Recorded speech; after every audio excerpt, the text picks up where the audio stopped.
Vamos a tener una palabra de oración. Oramos. Nuestro Dios y nuestro Padre, pedimos la dirección de tu Espíritu Santo, guiándonos en la meditación de tu palabra. Haz, Señor, que esa palabra tuya llegue a nuestros corazones y mentes, alimentándonos del pan del cielo. Por Jesucristo te lo pedimos. Amén.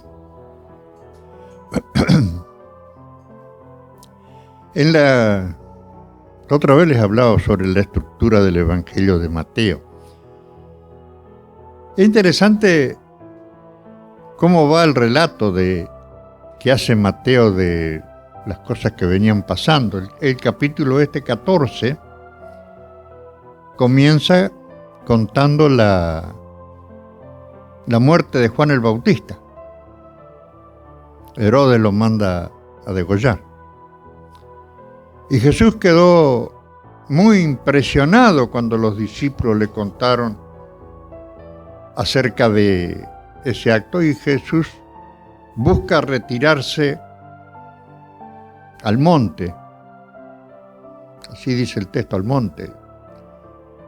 La idea general es que en el monte está más cerca de Dios.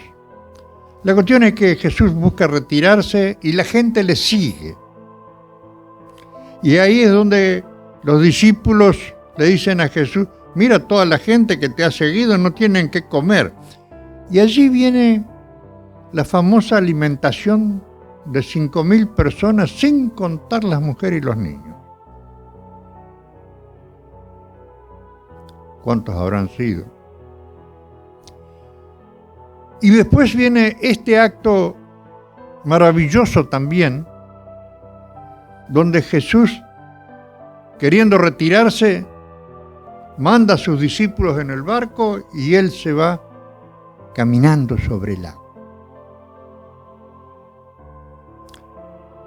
La gente había quedado satisfecha de una comida abundante. Recordamos que de aquella comida habían sobrado, ¿cuántas cestas?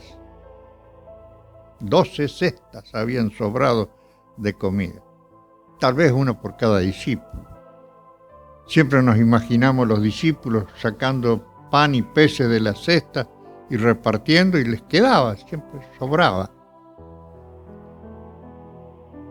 Y tenemos acá dos actos maravillosos de Jesucristo: la multiplicación del pan y los peces y el andar sobre las aguas, que no son otra cosa que dos textos maravillosos para llevarnos al capítulo más adelante, donde Jesús dice que este evangelio es para toda la gente, de todas las naciones, cuando una mujer sirofenicia de otro país, una extranjera, digamos, no judía, la primera no judía, se acerca y toca el manto de Jesús. ¿Se acuerdan el texto, no? Y para llegar así a la gran declaración de fe, que es el centro del Evangelio. Mateo 16 es el centro del Evangelio, donde los discípulos ya no piensan que es un hombre que hace milagros para alimentar a la gente, o que hace un milagro para caminar en el agua, cosas inexplicables e irrepetibles, porque ningún milagrero de la historia ha podido hacer esas cosas. Es para llegar a la gran declaración. No es un milagrero. ¿Qué piensa la gente? ¿Y que eres uno de los profetas? No. ¿Ustedes qué piensan? Ustedes que están caminando conmigo todos los días, siguiendo mis enseñanzas, ¿qué piensan de mí? Y Pedro, como siempre, el impulsivo: tú eres el Cristo, tú eres el Hijo del Dios viviente. Todo eso es para llegar a la gran declaración de fe de este Pedro, que en el relato de hoy lo vemos con el problema de la duda. Jesús no le dice, no tienes fe, eres un ignorante, etcétera, etcétera. Dice, no, qué poca fe. Podrías tener un poquito más. No seas incrédulo. Hubo un centurión que le dice a Jesús, yo creo, pero ayuda mi incredulidad, porque no siempre creemos con todo como tendría que ser. Mateo destaca al personaje Pedro. En todo el Evangelio, Pedro es uno de los, aparte de Jesús, es uno de los personajes principales, Pedro, en la historia del Evangelio de Mateo. Y es el ejemplo típico, Pedro, el ejemplo típico de los progresos en la fe, de cómo se puede ir progresando de la débil fe, de la pequeña fe, de la fe que puede ser hasta la certeza, la fortaleza y el reconocimiento de Jesucristo como el Señor, como Dios hecho carne. El relato es interesante. La que es golpeada es la barca. La barca en el versículo 24. El viento sopla con fuerza y la sacude, la lleva de acá para allá. El viento cesa, versículo 32. Claro, en el medio están los gritos de los discípulos. Pedro que se hunde, salva. Qué poca fe, ¿por qué dudaste? Y el relato se va orientando hacia la apertura a la revelación de Jesús como el Mesías, como el Hijo de Dios, como el Dios viviente. Esto lo decimos ahora con seguridad porque la gente ya no se pregunta como 2 capítulos, no, 6 capítulos atrás, en el capítulo 8, la gente se pregunta, ¿quién es este? Que hasta los demonios se someten a él. ¿Quién es? Hay a veces un desconocimiento de Jesucristo. Y el desconocimiento es por la falta de trato. Si nosotros no nos tratamos, no nos vamos a conocer. En la medida en que nos tratemos, nos vamos a ir conociendo más y más. Lo mismo pasa con el Señor Jesucristo. Mientras menos nos acerquemos a Él, menos le conoceremos. Más nos acercaremos, más le conoceremos. La barca es maltratada. ¿Cómo podrían los primeros cristianos no representar a la iglesia sino como una barca? ¿Se fijaron? La barca es la iglesia, la figura tradicional. Y el mástil de esa barca es la cruz. A la iglesia la impulsa la cruz de Jesucristo, del Señor. Y una barca que navega en un mar, a veces en calma y a veces agitado. Y la que es zarandeada es la barca. No dice que son zarandeados los discípulos, es zarandeada la iglesia, la forma. Y la iglesia ha sido zarandeada durante siglos, pero como se afirma en el Señor, se afirma en esa cruz de Jesucristo, la iglesia permanece a través de los siglos y ha de permanecer hasta el fin de los tiempos, hasta que el Señor venga a buscar a los suyos, los que están adentro y los que están afuera, porque no todos, ni tampoco todos, el Señor sabe, solamente Él es el único juez. Pero fíjense, amigos y hermanos, lo que puede hacer el milagro de compartir. Aquellos que compartieron pan y peces, que tenían que satisfacer el hambre de la gente. A veces nosotros estamos en esa situación.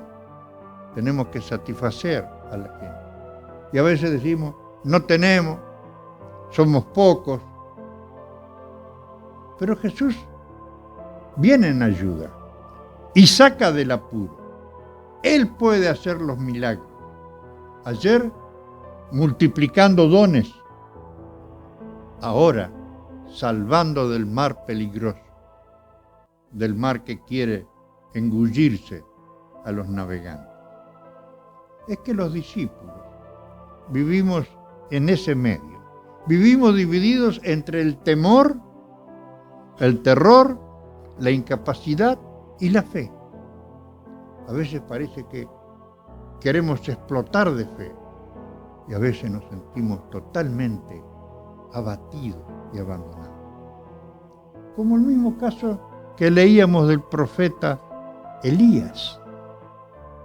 Había habido una muerte, habían matado un montón de profetas, los israelitas. Y Elías escapa y se esconde en una cueva. Bueno, escuchamos la historia. Esta es su tormenta. Él también tiene una tormenta en la vida que lo acosa, la persecución y el desaliento. Por eso está tirado en una cueva. Y cuando el Señor lo llama, sale medio cubierto con una capa. Pero Dios lo reconforta. Dios no lo abandona. Esto es lo que tenemos que tener siempre presente. Cómo Dios nos puede acompañar, aún en el desaliento. Y a veces queremos el milagro. Queremos ver de alguna manera, estar seguros de que Dios está con nosotros. Pero el Señor no estaba en el huracán, en el viento fuerte, no estaba en el terremoto, sino, ahí me gusta la versión Reina Valera cuando dice, un suave silbo, un sonido suave, como un silbido suave, que vino después de la tormenta. Este es un símbolo tal vez de la realidad más profunda, que en los momentos de dificultades, de desconcierto, cuando todo parece imposible, el creyente tiene que estar dispuesto para el encuentro con Dios. Él siempre va a estar ahí y nos va a hablar despacio. No va a ser el milagro del fuego, el terremoto, revolver todo. Es la suave voz del Señor que sentimos en nuestro corazón. ¿Qué significa todo este pasaje de la barca que hemos leído y estamos comentando? ¿Qué significa para nosotros? Jesús está en la barca. Jesús acompaña a su iglesia, la frágil barca. Él nos da firmeza, nos da seguridad, no fomenta nuestra pereza, nos manda a hacer cosas, a movilizarnos. Y nosotros vemos que ante la desesperación de Pedro y su clamor, el Señor no dejó que Pedro coseche el fruto de su propia incredulidad y se hunda, no. Solo pronunció una suave palabra, un suave silbo. ¡Qué poca fe! ¿Por qué dudaste? Estando Él presente, ¿por qué dudamos de la presencia y de la compañía del Señor? Antes de convertirse Pedro, ya Jesús lo amaba. como nosotros, como a todo el mundo. Aunque no estén convertidos, Jesús ama porque Él es el Hijo de Dios, que es amor. Y se compadece de cada uno de nosotros, y en la conversión nos ama más todavía y más se compadece y más nos puede acompañar y llevar adelante. Jesús nos ama aunque no estemos convertidos y se compadece de nosotros. ¿Cuánto más se compadecerá si le entregamos nuestro corazón, aún con una fe mezclada con ciertas dudas? ¿Quién no tiene sus dudas? ¿Quién no la tiene? Los otros días, en el programa de la radio municipal, tuve la hora hablando sobre el problema de la duda. Un problema tremendo el de la duda. Sobre todo cuando la hacemos sistemática, dudamos de cualquier cosa. Pero, jamás. Por suerte sabemos que el Señor está cerca, está al lado de nuestra barca. Podemos navegar confiados, seguros, en el mar más agitado, con los problemas más grandes. Pero sabemos que el Señor está allí. Pero tenemos que recordar el otro pasaje anterior, porque estos pasajes vienen concatenados uno con el otro, sin olvidarnos del hambre de la gente. Cuando Jesús le dice, no, ¿cómo los vamos a despedir? Denle ustedes de comer. Tenemos al Señor, tenemos la comunidad, tenemos nuestra fe, tenemos nuestras posibilidades que el Señor nos da para realmente ser una iglesia de un testimonio valiente y brillante. Que el Señor nos ayude, hermanas y hermanos, a ser fieles testigos en este lugar donde el Señor nos ha convocado a ser parte de su pueblo. Oramos. Nuestro Dios y nuestro Padre, te agradecemos por todo lo que tu palabra hace por cada uno de nosotros, dándonos, Señor, la certeza de tu presencia en nuestras vidas. Bendice, Señor, a tu pueblo y bendice, Señor, a este mundo que tú has creado, en el cual tu iglesia tiene que dar testimonio de su fe y servicio a los demás. Por Jesucristo te rogamos estas cosas. Amén.